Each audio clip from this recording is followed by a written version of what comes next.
Você tem 3 filhos hoje, né. Você teve algum momento medo de reproduzir na sua família, de reproduzir com seus filhos o que você tinha visto que aconteceu com a sua mãe, o que aconteceu na sua infância? Ah, sim, principalmente quando eu atravessei o divórcio, porque eu me vi no mesmo lugar da minha mãe, com 3 filhos, com a guarda, e aí eu fiquei: "E agora, meu Deus?".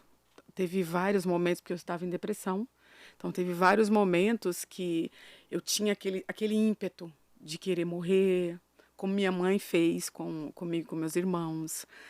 Gerenciar a separação com os 3 não teve como, foi inevitável. Eu lembrei do que minha mãe superou, porque não, no momento da depressão eu quis morrer, pelo menos 3 vezes.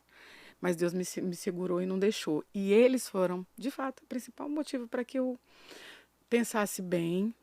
Não é a minha história não é a história da minha mãe, então eu tive que ter muita sobriedade.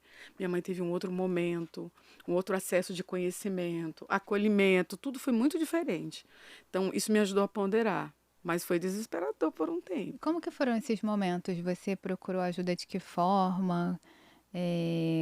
Você tinha pensamentos ruins, você não queria levantar da cama? Como que era tudo isso? Na verdade, meus primeiros sintomas foi em 2017, que eu digo que foi o pior ano da minha vida, literalmente. Por quê? Em 2017 eu estava infartando. Eu sofri acidente de moto, sofri acidente de carro. E eu já estava com alguns sintomas depressivos.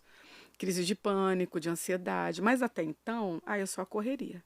Até o momento que eu estava quase infartando mesmo. E eu fui para emergência em Salvador e o cardiologista mandou eu para psiquiatra. Falei, eu vou mesmo. No psiquiatra, ele identificou as crises e pediu para fazer terapia. Mas eu resisti. Não, não preciso de terapeuta. Eu tô ótimo, eu vou orar, vou tomar meu remédio, vou dormir e vou me acalmar. Só que 2019, eu fui chegando no meu limite.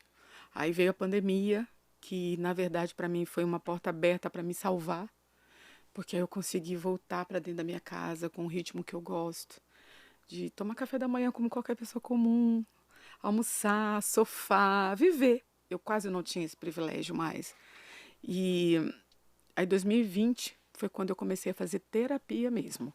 Porque aí eu fiquei 3 dias em casa sem levantar da cama. Eu só ia ao banheiro e voltava. E eu não queria comer, eu emagreci absurdamente, só dormia na base do medicamento. Aí eu vi que eu estava chegando no fundo do poço. Porque eu amo viver. Então, das pessoas próximas a mim sabe quanto eu sou vibrante. Eu gosto do agito. E eu estava totalmente às avessas. Você conseguiu se perceber nesse quadro depressivo ou você precisou que as pessoas te sinalizassem que você estava diferente? Porque às vezes a pessoa que está dentro desse quadro não tem noção, né, de que a visão dela, a percepção dela muda sobre a vida, né. Demorou, porque 2017 começou os sintomas.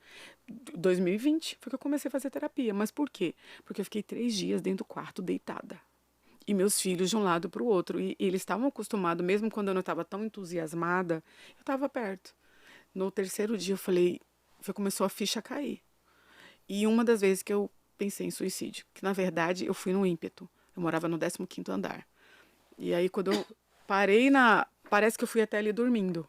Foi como um choque, assim. Meu Deus, eu não posso fazer isso comigo. Então eu tive vários insights, porque, claro, minha mudança foi muito radical. Eu sou muito vibrante.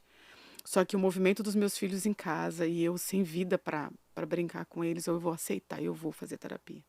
Então eu comecei mais por conta dessa questão dos pensamentos suicidas. Aí uma amiga minha que mora nos Estados Unidos foi quem identificou de longe. Aí ela me chamou. Isa, vai nessa terapeuta. Começa devagar. Vai lá. Eu disse, tá, eu vou. É bem longe da minha casa e fui.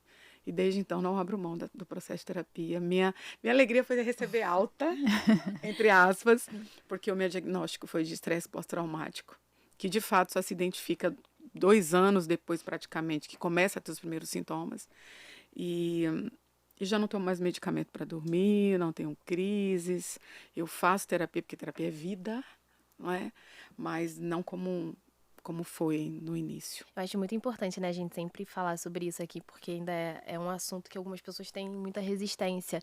Terapia, psiquiatra, tomar remédio, né? E é importante, né? E as pessoas, Verdade. isso é falta de Deus. Não, gente, às vezes é algo do seu A próprio própria Isa, organismo. né, teve uma resistência até Exatamente. Tive. começar. Mas é aquela questão religiosa, né? Vai orar, isso é demônio. Isso é alguma seta do mal, como dizem os pentecostais, né? Só que assim, no dia que o cardiologista me disse que eu teria que tomar medicamento, eu não resisti. E eu não resisti por uma razão. Quando Deus usou o profeta Isaías e disse para o rei Ezequias: põe sua casa em ordem, porque você vai morrer. O Isaías sai, Deus aparece e diz: volta, Isaías. Ele está orando e entendendo que ele precisa rever o caminho dele. Então volta lá e diz para ele que eu acrescento mais 15 anos. Aí Isaías voltou. Deus acrescenta mais 15 anos. Agora pega pasta de figos e passa na sua ferida. Peraí.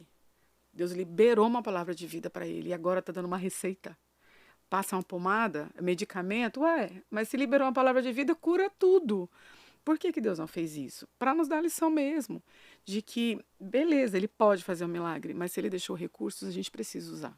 Então, eu em nenhum momento ofereci resistência para tomar os medicamentos, me fez muito bem. No início, teve a questão dos ajustes, né? Então, eu me Os deixava... efeitos colaterais. Troquei 3 vezes até que recebi alta e graças a Deus não preciso mais.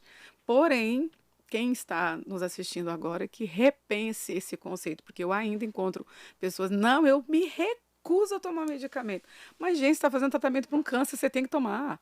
É uma doença. Sentindo dor de cabeça, não toma. Pois é, Remédio. mas essa questão religiosa mesmo, que eu espero que ao longo do tempo que a gente vai falando disso, vá cada vez mais quebrando.